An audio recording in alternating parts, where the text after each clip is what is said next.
If you are an agent, a manager, a casting director, talent roster, production house, or any other entity that works with voice talent, we want you to meet our guest today on the Undisputed Talent to Watch podcast.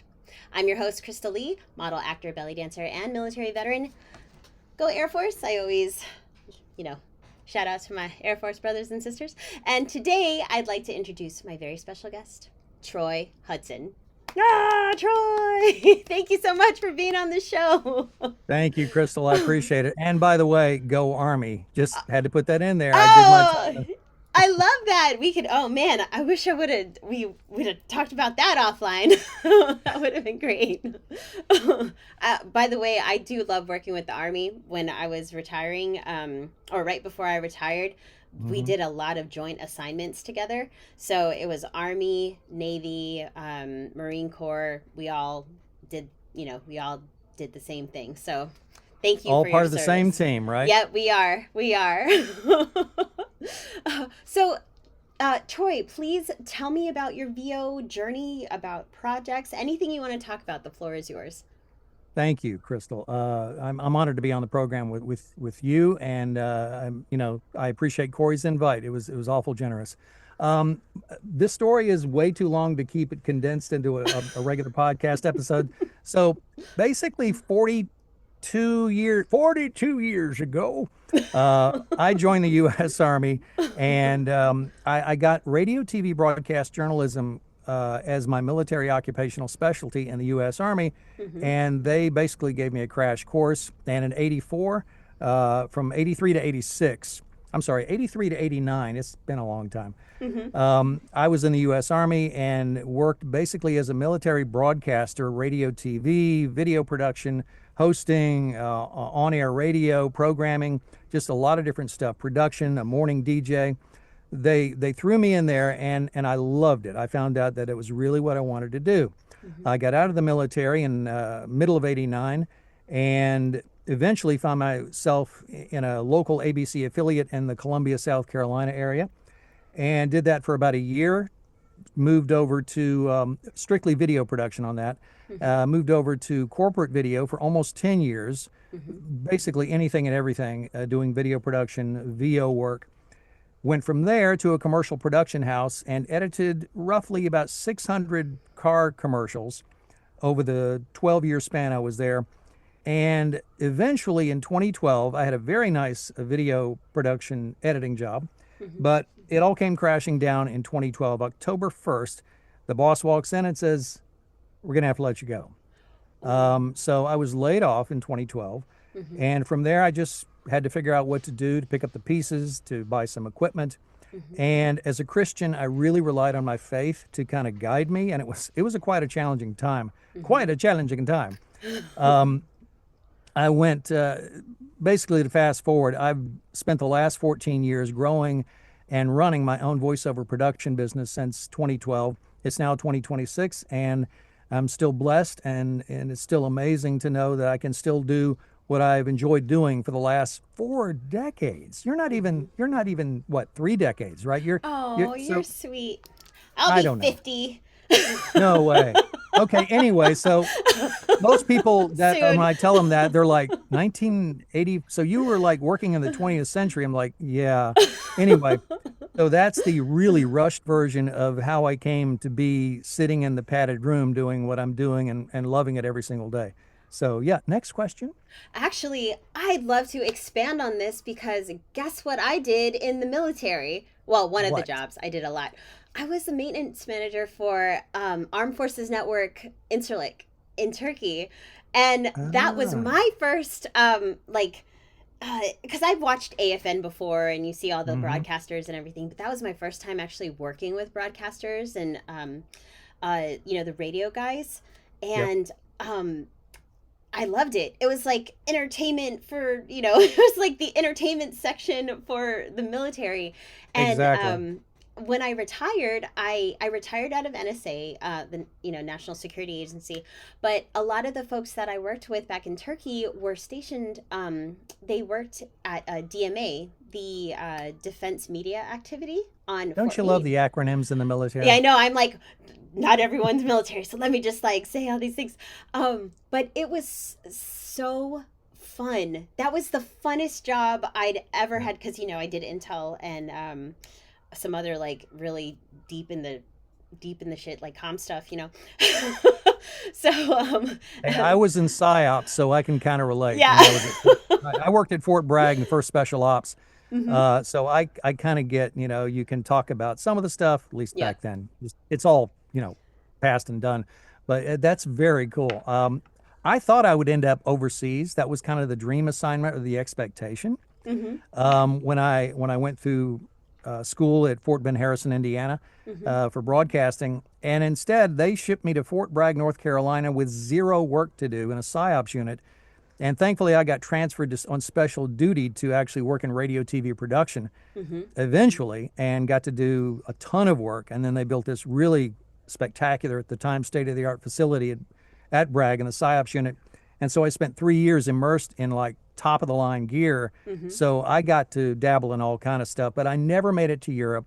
I never made it to AFKN in Korea. Hmm. So I missed all that. But had I gone there, I probably wouldn't have had the opportunities to stay stateside and moonlight on the side under a pseudonym. I was actually on the air local radio in Fayetteville, North Carolina, and I couldn't use my real name. I had to come up with a fake. That's also where I met my bride, my wife, Hmm. at a heavy metal radio station uh, in Spring Lake, North Carolina. She decided to drop in with some friends, and that's where we met. And so, yeah, all that worked out well. Oh, I love it. It's like, it's just amazing how, you know, basically our paths are set up. It's Mm. like especially for you go into the army thinking, okay, I'm going to do this, and this, because this is, like even in the Air Force, I'm like, okay, I'm going to go in the Air Force. I'm going to, fly, fight, and win and get my degrees and all this stuff. And then, no, look Hmm. at me now, or look at us. We're both in the voiceover industry. It's like, Crazy, how crazy. crazy. So tell me, you and I, we have that in common. We have the military Hmm. in common, and also we both have worked with the wonderful Corey Dison. How Yes. has Corey helped your VO business? I first heard of Corey probably in late or mid 2022. I was in kind of a lull in my career. I just Hmm. kind of scaled back a good bit and was kind of burned out because I'd been slamming social media hard for several years, and things just started to slow down. Hmm. And I was getting burned out. And I saw some of his posts, his go get it stuff, and I was intrigued, but I thought, it's probably kind of hypey. And I'd bought into a few marketing courses and gigs. Hmm. And so I was a little bit jaded, and I'd been in the business a long time. I thought I can handle this. I just need to, you know, pick myself up and get it done. Hmm. Well, more and more, I realized that I was stuck. And so I contacted Corey late 22 and got in on the 90-day marketing package that he was offering at the time. Hmm. So January of 23, I met him online, and for the next 3 months, I just totally immersed myself listening to him. We had, I think, weekly meetings at the time, Hmm. and I was just absolutely convinced this guy knew what he was talking about. Hmm. So I started instituting things. I kind of got myself out of the burnout phase. I began, reaching out on LinkedIn more and more. I began reaching out on Instagram, other social channels. At the time, I had Facebook, I had Instagram. I did not have TikTok. I had LinkedIn, and I had YouTube, but I really wasn't utilizing them that much. Hmm. So as I was following Corey's advice over that first 90 days, and he was tracking, well, how many connections do you have? How many impressions do you have? He was tracking along with me. Hmm. And the very cool thing was he would tell me, even when we're done, if you decide you want to just, focus on what we've talked about, Hmm. he said, I'm still going to be here for you, man. I'm still going to be here for you. Hmm. And true to form, the man is a man of his word. He doesn't just talk the talk, he walks the walk, in my Hmm. opinion. There were a couple of times, two in particular. I had a non-production related question, and this was after I'd paid him and after I'd gone through the first 3 months with him, and I was Hmm. kind of out there on my own doing my thing. I had a question that really wasn't marketing or production related, and it was just in a passing email or conversation. I tried to test him to see, is this guy really there for you? Because people say that, they throw that out there all the time. Mm-hmm. He was there for me. Happened to start a chat with him. I texted him or something. He spent the afternoon calling, researching, going through all these steps that wasn't even related, and I wasn't paying him for that. Mm-hmm. But he truly did show up for me and gave me sage advice. He gave me pause to rethink it, look at it from another angle. I think it was an investment question or some production, NDA question. I can't remember exactly what it was. Mm-hmm. But the thing I do remember is that he showed up and was there for me. A second time he was there for me, this was probably 6 months or maybe even close to a year after we'd had our time together there in the marketing course. That was, I was doing a health challenge or a physical challenge, and I think I called it the 59-59 challenge because I was 59 at the time. Mm-hmm. And I was doing so many things associated with the number. I was walking so many miles a day, and I was trying to do so many push-ups a day. And he created a social media post totally unsolicited, and he gives me a shout out encouraging me on, and knocked out 59 push-ups in one video, no editing. I mean, the guy's a beast. You know that. Yeah, it's like 59. I could do that with one arm. So he does this for me as an encouragement, as just like a cheerleader, and it was like so incredibly encouraging that he would do something like that long after the direct, paying him association was over and done with. So I have immense respect for the man's integrity and his, keeping his word when he says, "I'll be there for you, man. If whatever you need, I got your back." And so true to form, that's the kind of guy Corey DISS is.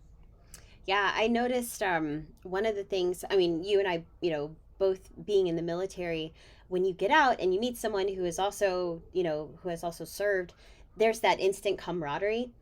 Yeah. I haven't felt that since I had gotten out until I met Corey and I meet people in the Go Get It family. It's like that instant camaraderie and the instant, going through, similar, the similar coaching styles, and Corey in particular, like you said, yes, he is a man of his word. Like if you told me you were going to do something, knowing that you're in the Army, I know you're going to do it. Corey, if he says something, just from working with him and hearing everyone that I've interviewed, all of their stories, it's how you build trust, and I love the fact that he instills that into every single client that he's worked with. He does.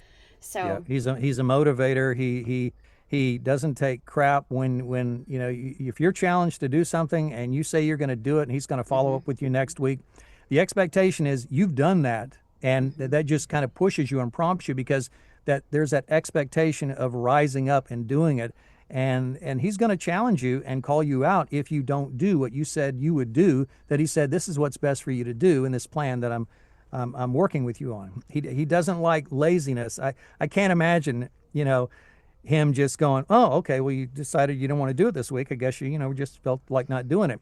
That I could never imagine that coming out of the guy's mouth. No. He expects you to come up and do what you say you're going to do. And I have a great respect for that. Mm-hmm.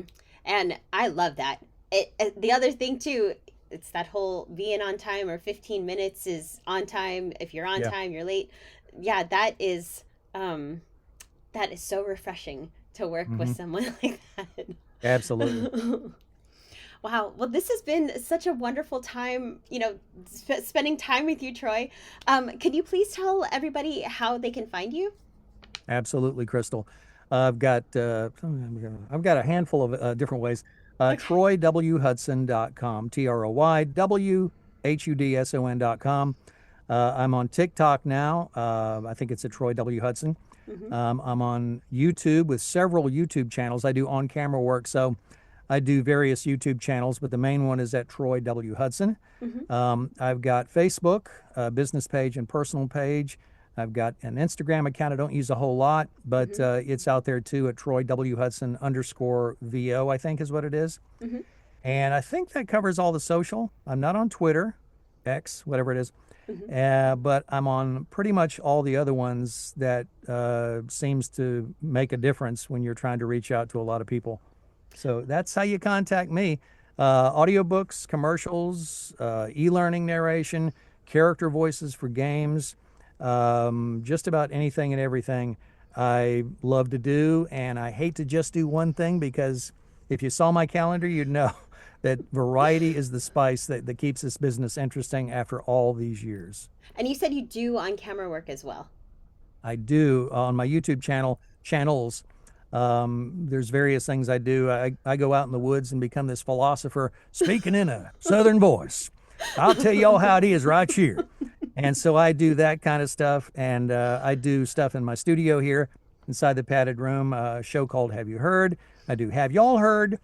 And I have a special channel dedicated, I think you'd appreciate this, dedicated to Medal of Honor winners called Heroes of Honor. That's also another channel I do. So I do a lot of on-camera work. I do a lot of user-generated content for marketing purposes, several shoots a week where I'm representing, different groups, doing, putting on the acting hat. And so it's a little more involved than the voice acting stuff, because all the different things you got to think about. You're sitting there with lights and cameras and all the things, the moving parts, more than just the microphone. But I have a ball doing that, and it's a nice little side thing to just doing the voice acting. So, and with the artificial sound generators, it's out there. So anything and everything you can do to keep your career diversified and offering folks something different, that's always a good thing. Oh, well, thank you so much for sharing all of this information with us, Troy. And before we go, can I get a go get it fist bump? Go Bah! get it. Go get it. Thank you so much for being on this episode of the Undisputed Talent to Watch podcast. Troy, it's been an absolute pleasure. Go Army. Go Air Force. Oh, thank you. You're welcome. All right. And we'll see you next time. Bye. Bye.